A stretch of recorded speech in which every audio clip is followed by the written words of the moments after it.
The last thing I saw was his silhouette standing in the sunlight just before the rocks came crashing down. "These should keep you warm," he said, his voice low and almost loving, as if he were tucking me in for the night instead of sealing my tomb. And then darkness, not just absence of light, but a suffocating, crushing black that reached inside me and curled around my bones.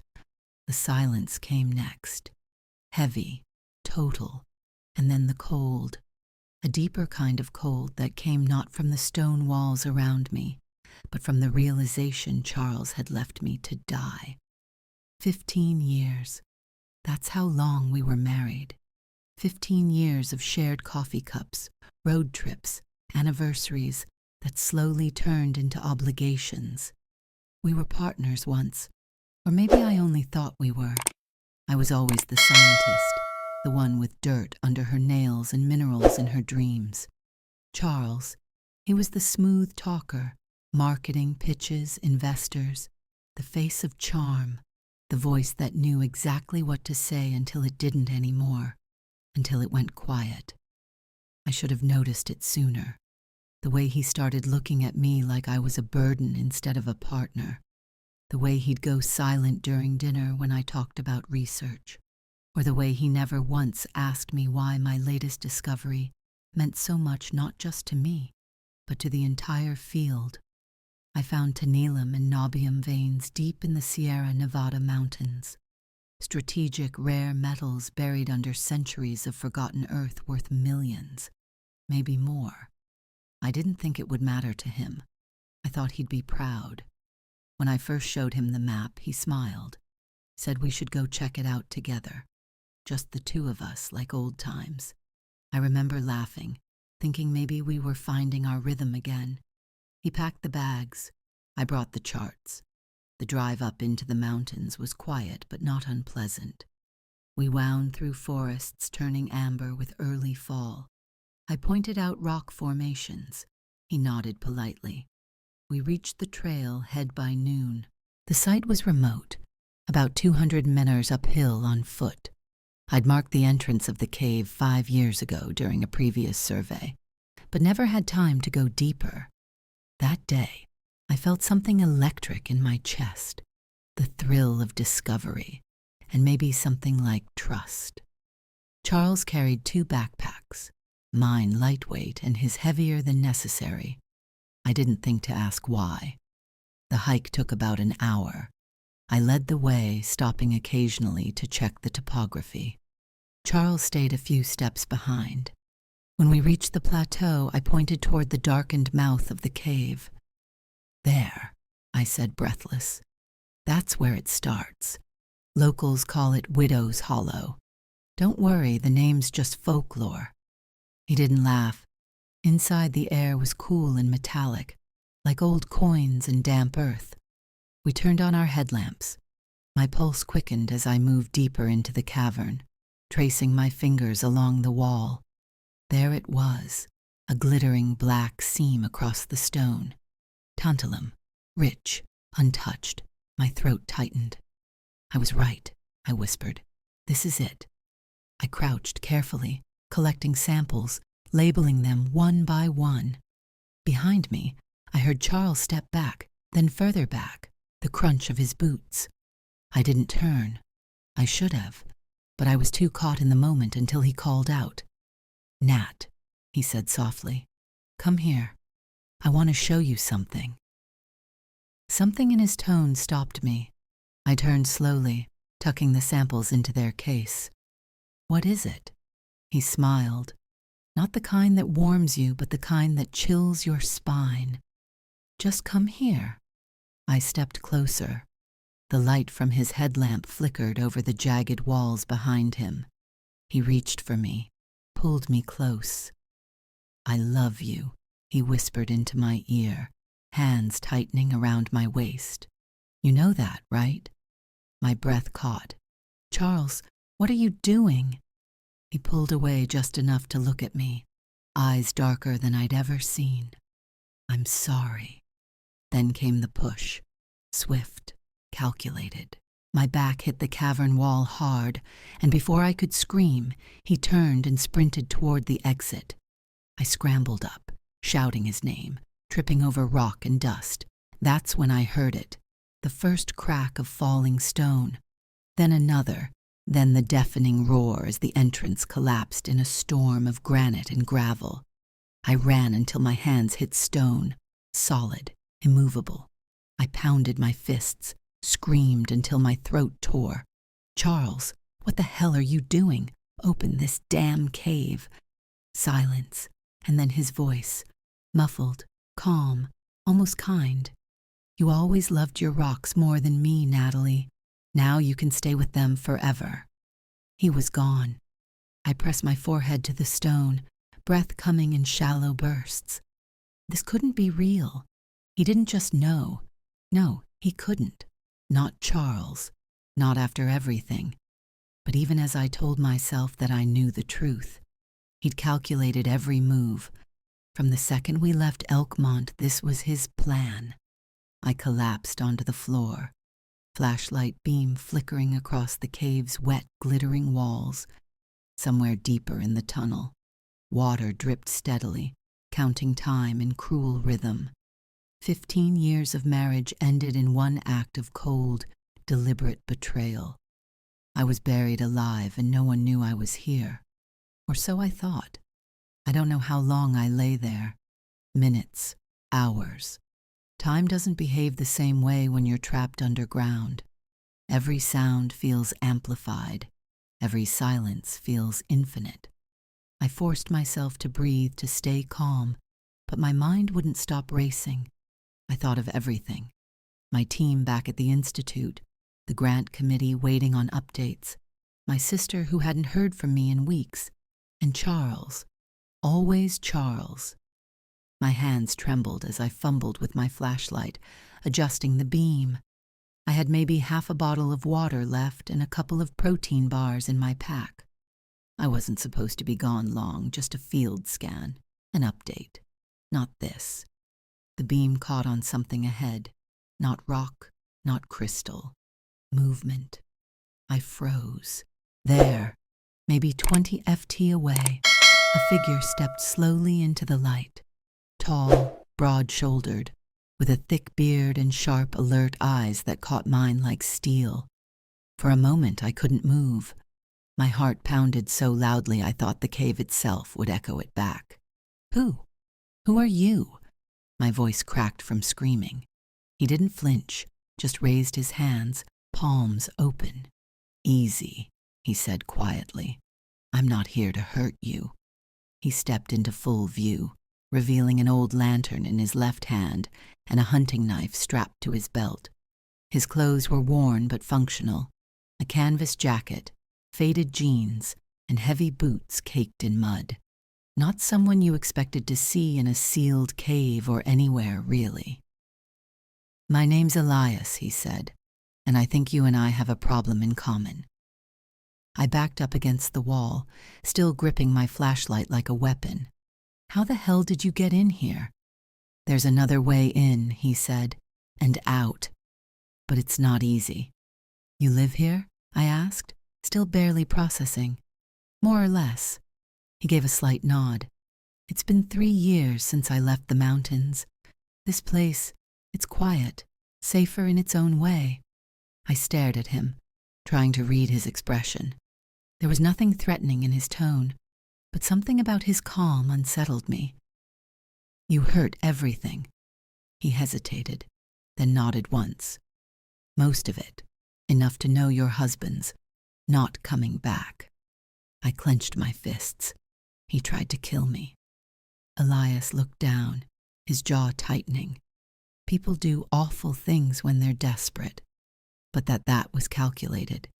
He stepped closer and knelt beside the pile of collapsed rock. "He didn't just trap you in here. He blocked the only breathable air tunnel. We need to move soon." My breath hitched. "Move where?" "There's a system of chambers deeper in. I've mapped them out over the years. One of them connects to an underground river. That river flows to the base of the range, but the way is tight, wet, and dangerous. We'll need gear, food, light, but it's our best shot. I blinked. Why would you help me? He met my eyes. Because I've been on the other side, the side where someone you trust is gone. There was something raw in his voice, something I didn't know yet, but felt. For a long moment, I said nothing. I just stared at the man who appeared out of the shadows, offering not explanations but survival. Finally, I nodded. We started walking. The tunnel narrowed, forcing us to move single file. The air was cold and damp, filled with the scent of mineral-rich water, and something older, almost metallic. I focused on Elias's footsteps ahead of me, steady and deliberate. After about 10 minutes, we entered a larger chamber lit faintly by his lantern. It was a room, or as close as one could get to it, underground. There were shelves made of driftwood stacked with Ken food, tools, flashlights, a rolled sleeping bag in the corner, a fire pit carefully constructed under a natural ventilation shaft. "Welcome to my humble little cave," he said dryly, setting the lantern down. "Not much, but it does the job." I stared around. "A ruck. You've lived here for 3 years." "After I lost my family," he said quietly, crouching by the fire pit. "There wasn't much left to stay for." I didn't push for details. I just sat down slowly on one of the makeshift stools and wrapped my arms around myself, the gravity of everything beginning to sink in again. "I was supposed to be working," I said, voice flat. He offered to come with me. Said it would be romantic. Just us, no team, no distractions. Elias looked over but didn't interrupt. "I thought we were reconnecting," I continued. "But he brought gear to seal the entrance. Rope, tools, he planned it because of the discovery." Elias asked. I nodded. "The site I found, it's worth billions. Rare earth metals." He saw dollar signs. I saw science. Elias poked the fire to life, its glow painting his face in flickering golds. "You saw purpose." He saw escape. I looked at him. "And what did you see when you first saw me in the cave?" His eyes held mine. A reason. I didn't answer. Couldn't. The warmth from the fire started to chase the cold from my fingers, but not from my thoughts. I sat in silence, listening to the occasional pop of embers, the drip of water echoing somewhere behind us. He handed me a cup of tea brewed from something wild and herbal. I took it with a shaky hand. "We'll leave before dawn," Elias said. "We'll need all the time we can get." I stared into the cup. "You think we'll make it?" His voice didn't waver. "We have to." And for the first time in hours, I didn't feel alone. We left the chamber before first light. Elias had packed everything with quiet efficiency. Canned food, water filters, spare batteries, rope, and a roll of waterproof tarp. I carried a small pack with my samples sealed inside. It felt ridiculous to be thinking about rocks after nearly dying. But they were more than just specimens now. They were evidence. Proof that Charles hadn't just betrayed me. He tried to steal from me, kill me, erase me. We moved through the narrow passages slowly. My body still ached from the impact of the fall, and my muscles screamed in protest with every step. The flashlight beam bounced off the walls, illuminating mineral veins that shimmered like ghost trails in the dark. "There's a crawl space up ahead," Elias warned. "About 15 FT. It gets tight, and you'll need to stay calm. If you panic, stop moving and call out." I swallowed hard. Claustrophobia had never been my issue until now. He went first, slithering into the gap with the ease of someone who had done this 100 times. I dropped my belly and followed, my breath ragged, the sound of my own heartbeat pounding in my ears. "Talk to me," I whispered hoarsely. "What do you want to know?" came his voice, steady and low, just a few feet ahead. "Anything." Tell me why you came here. Why this place?" Silence for a moment then. "My wife's name was Leah," he said, "and our daughter Sophie, she was 9, bright, loved horses." The stone pressed cold against my chest, but his voice helped me focus. We were hiking in the Cascades. A rock slide came out of nowhere. I was trained in rescue.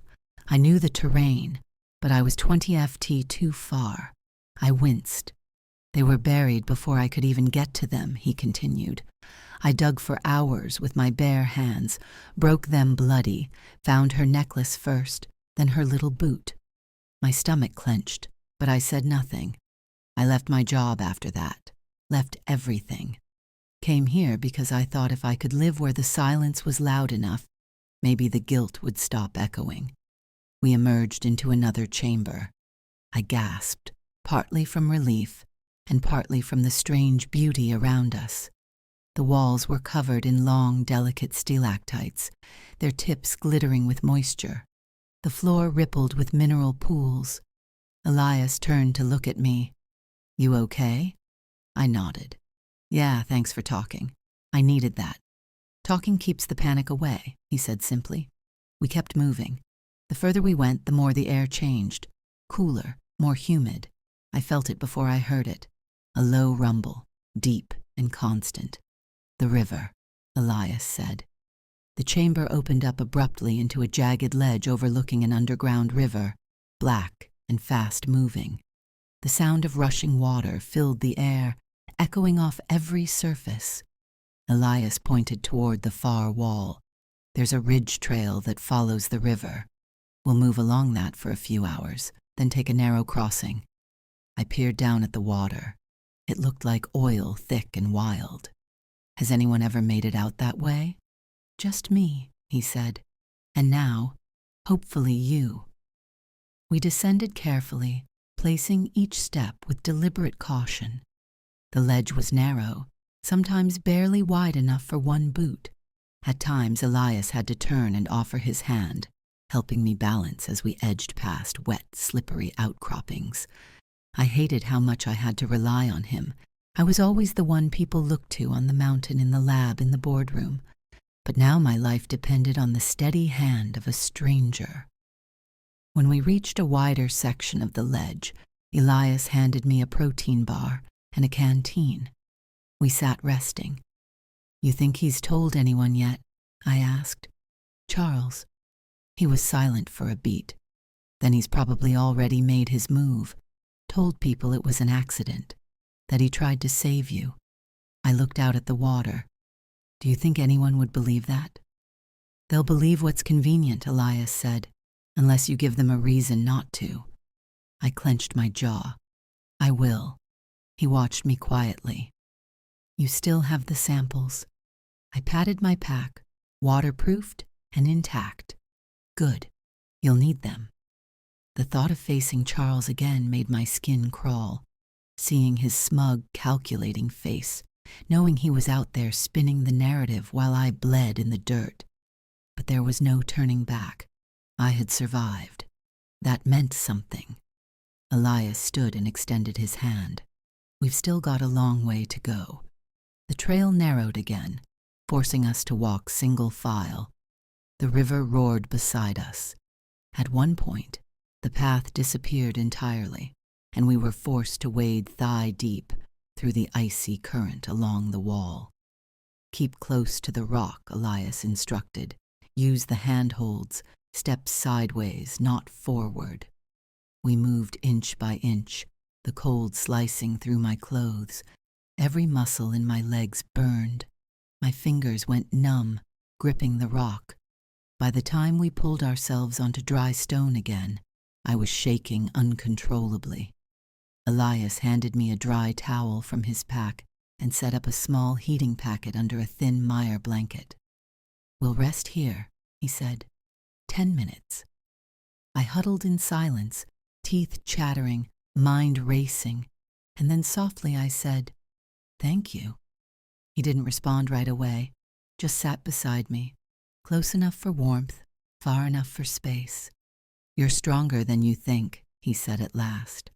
I turned to look at him. So are you. He smiled just barely, but it was the first time I'd seen one reach his eyes. Somewhere ahead was the end of the tunnel. Maybe light, maybe wind, maybe bird song. But for now, there was only this. Two strangers in the dark walking toward something neither of us could name. Yet by the time we reached the crossing point, the sky above us had long since ceased to exist. All that remained was the river, the rock, and the echo of each other's breath. Elias stopped at a narrowing where the water pressed hard against both walls, forming a tunnel just wide enough to crawl through. "We'll have to go under," he said quietly. I stared the current, black and churning like something alive. How far? 5, maybe 6 mem. It's a tight swim, but I've done it before. I'll go first. Make sure it's clear. I hesitated, and if it's not, his eyes locked on mine. It is. I know the signs, the airflow, the way sound carries. There's light and oxygen on the other side. I can feel it. I wasn't sure. I believed him, but I believed in him. He packed our bags into waterproof sacks, wrapped them twice and tied them tight. Then he placed a hand on my shoulder. "Keep your arms close. Don't fight the current. Let it carry you until you feel the slope. Swim upward and I'll be waiting." And then he was gone, slipping under with a practice dive, vanishing into the roar. I was alone. 1 minute passed, then 2. I counted every heartbeat, every echo. The walls seemed to press in. I clenched my fists to stop them from trembling. Still no sign of him. What if something went wrong? What if he misjudged? What if a splash broke the stillness? Elias surfaced on the far side, soaking wet, but smiling. He raised a hand and shouted over the noise, "Clear, you're up." I breathed in deeply once, twice, and jumped. The cold hit like a punch. My chest seized. The world vanished in bubbles and force. The current yanked me sideways, twisted me, shoved me forward. I fought the urge to panic, keeping my body tucked, my head down. Seconds felt like hours, then upward motion. I kicked hard, desperate, lungs screaming, and then air. Elias's arms pulled me from the water and onto solid stone. I gasped, coughing, shaking, but alive. "You did it," he said, wrapping a dry blanket around my shoulders. I laughed, though it came out like a sob. I actually thought I died. "Not today," he said. And something in the way, he said. It made me feel steady again. We rested in a dry cavern for a while, sharing the last of our protein bars. The air smelled different here, less stale, more open. Above us, I thought I heard birds. I looked at Elias. "What do you think Charles is doing right now?" He paused, crafting the perfect lie. I nodded slowly. He always was good with words, always knew how to spin something to his advantage. He probably told him, "You slipped." Elias said that he did everything he could. I bet he's already back in Elkmont giving interviews with a hero's smile. Then we give them the real story. We resumed our journey, climbing upward through narrow shafts and damp corridors that smelled of pine sap and minerals. As we moved, I imagined what it would be like to walk into town again, to see his face when I appeared, not as a ghost, but as a reckoning. A few hours later, we reached the final tunnel. Light streamed in through a thick curtain of vines, filtered and golden. Elias pushed aside the growth, letting me step into the open first. The sun hit my skin like something holy. I squinted, eyes adjusting. The forest around us was alive. Pine needles underfoot, wind through leaves, the sound of real open space. I turned slowly in a full circle, inhaling the scent of cedar and cold mountain air.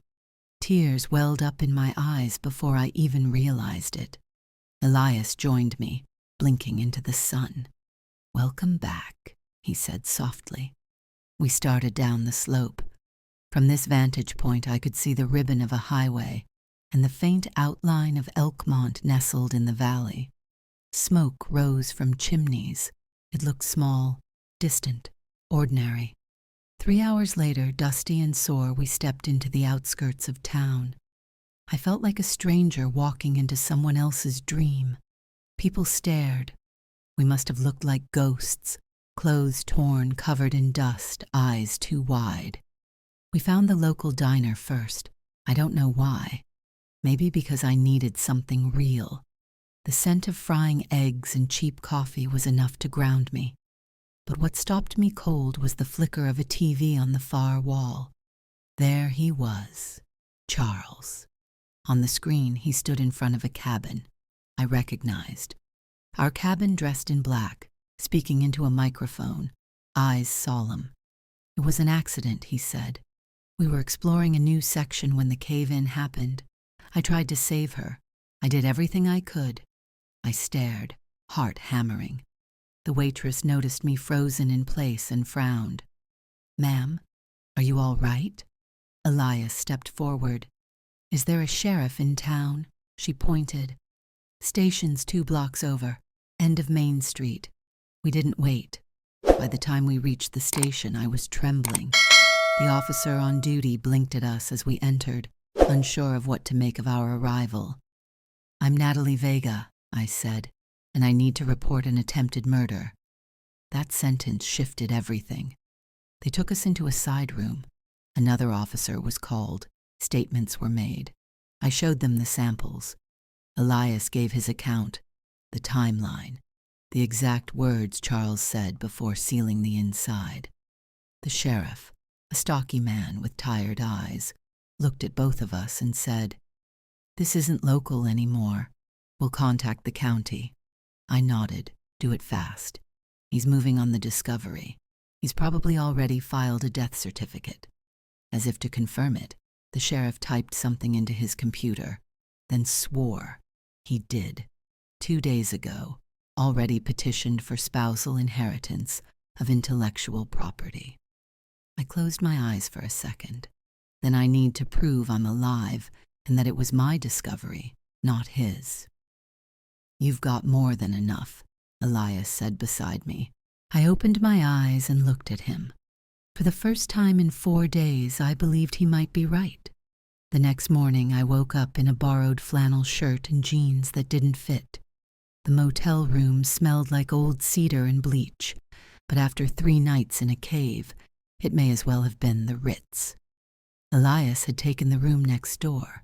He knocked once just after sunrise. "They've set it up," he said. "Where?" "Back at the site. County detectives will be there. Investors, too. He thinks he's about to close the deal." I nodded. "Then let's ruin the ending." It took 2 hours to drive back into the mountains. The authorities had arranged everything. Officers in plain clothes, hidden cameras, marked vehicles just out of sight. I rode in silence in the back seat of an unmarked cruiser, staring out the window at the winding roads and the trees that had almost become my grave markers. Charles had no idea. From behind a thicket of trees, I saw his Jeep parked near the site. Another black SUV sat nearby, probably the investors. I could hear his voice before I saw his face. Laughing, charming, hands waving in that familiar pitchman rhythm. God, he was good. Detective Morgan leaned back in his seat beside me. "Well, let him talk first. Once we hear enough, we move. When we give the signal, you come forward." I nodded once. I wasn't shaking. I thought I'd be shaking. Out of sight, a hidden microphone picked up every word. It was hard, Charles was saying. She was brilliant, passionate, but the cave-in was brutal. I barely made it out alive. I tried everything to get her out, but the rocks were unstable. He paused, his voice breaking a little. "She died doing what she loved. And now I just want to honor her legacy." The investor's voice came through the feed. "We're very sorry for your loss. The preliminary report shows a promising mineral yield. Once the inheritance clears, we're close, Charles replied. Just waiting on the final paperwork. The detective leaned forward, whispered something into the radio. Time, he said. I opened the car door and stepped out onto the gravel. The sound of my boots startled the birds first, then the men. Charles turned mid-sentence. His face went white, like actually white, not pale, ghost white. Eyes wide, mouth half open, breath caught in his chest. Hello, Charles, I said evenly. He took a step back. Natalie, surprised to see me. I walked toward him slowly, aware of the complete silence around us. The officers behind me fanned out quietly. I imagine you already started planning my funeral. I caught the TV interview. Very moving. I don't understand, he stammered. There was a cave-in. You caused it. I cut in. You brought rope tools. You blocked the only exit and told me, and I quote, "These rocks should keep you warm forever." He blanched. We have a witness, Detective Morgan said, stepping forward. We have physical evidence. We have recordings. Charles Vega, you are under arrest for the attempted murder of your wife, Natalie Vega. One of the investors swore under his breath. Charles didn't resist. He just stood there as they cuffed him, staring at me like I'd crawled out of his nightmare. Maybe I had. As they let him pass, he tried one last time. Natalie, it wasn't supposed to be like this. Don't, I said softly. You buried me, and you thought no one would ever find the truth. But the truth was already in the walls. You just didn't know it had a voice. The officers led him away. I stood still. I thought I'd feel victorious, vindicated.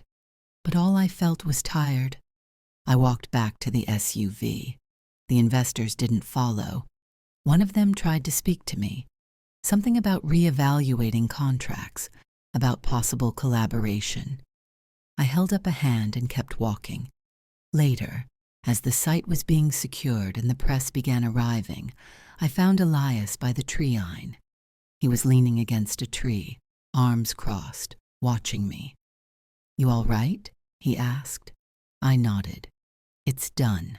Not quite, he said gently. But the worst part is... I looked back once more at the cavern entrance, the same place where Charles had tried to end me. And now it was just a pile of rock, just geology, just matter. He hadn't won. He hadn't even understood what he was trying to steal. Do you ever wonder, I asked Elias, if some places choose to protect us, even when people don't? He tilted his head. I don't think it's the place. I think it's the people who find you in it.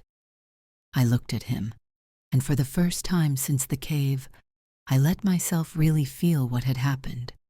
I had lived. I had been saved. And maybe I had been seen. The air was crisp that morning, tinged with frost and promise. I stood at the edge of Widow's Hollow, watching the first rays of sun spill into the canyon. The pile of stones that had once trapped me now lay silent, as harmless as any fallen rock. Behind me, Elias unpacked our gear, folding tarps and stowing bottled water. The forest around us stirred, birds calling, needles rustling in a gentle breeze. It felt alive. I took a deep breath, tasting pine and possibility. For so long this place had been my prison, then my passage to survival. Now it felt like a threshold, a line between who I was and who I could become. I turned to Elias. His beard caught the light. His eyes were clear and steady. Thank you, I said softly, for everything. He shrugged, almost sheepish. You did the hard part.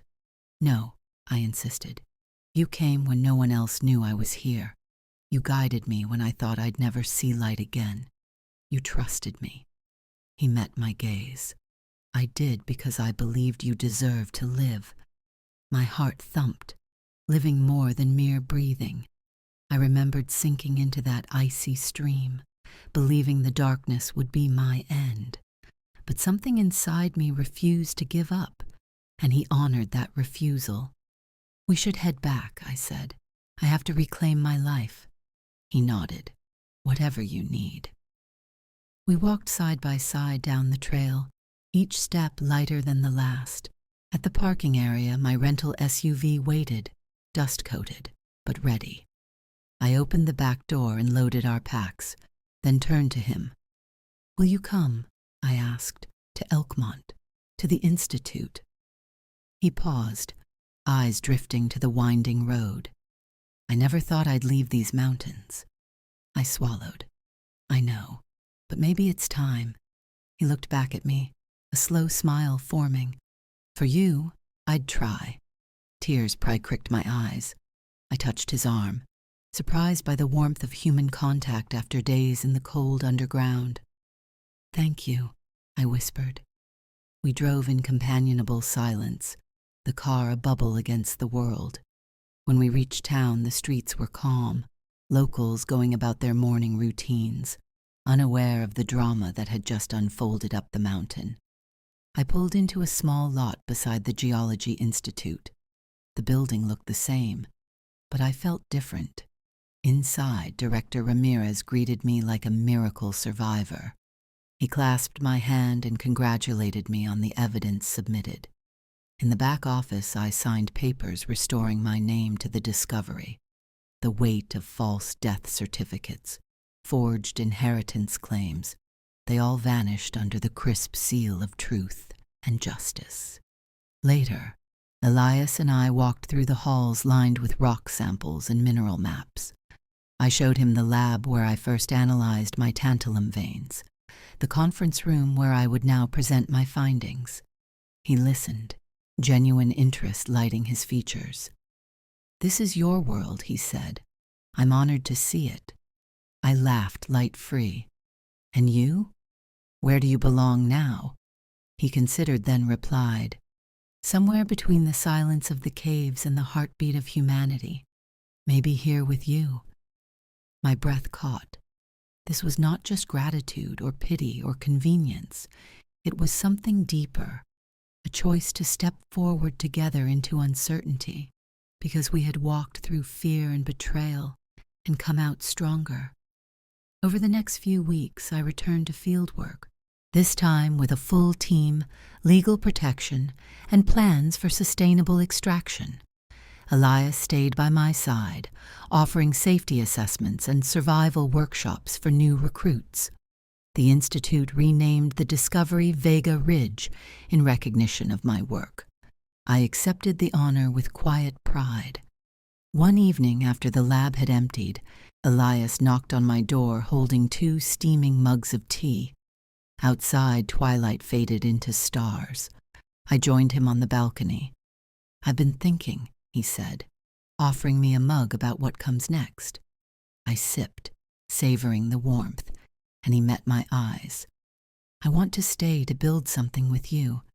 I don't know the first thing about academia, but I know about loyalty and courage and finding light in the darkest places."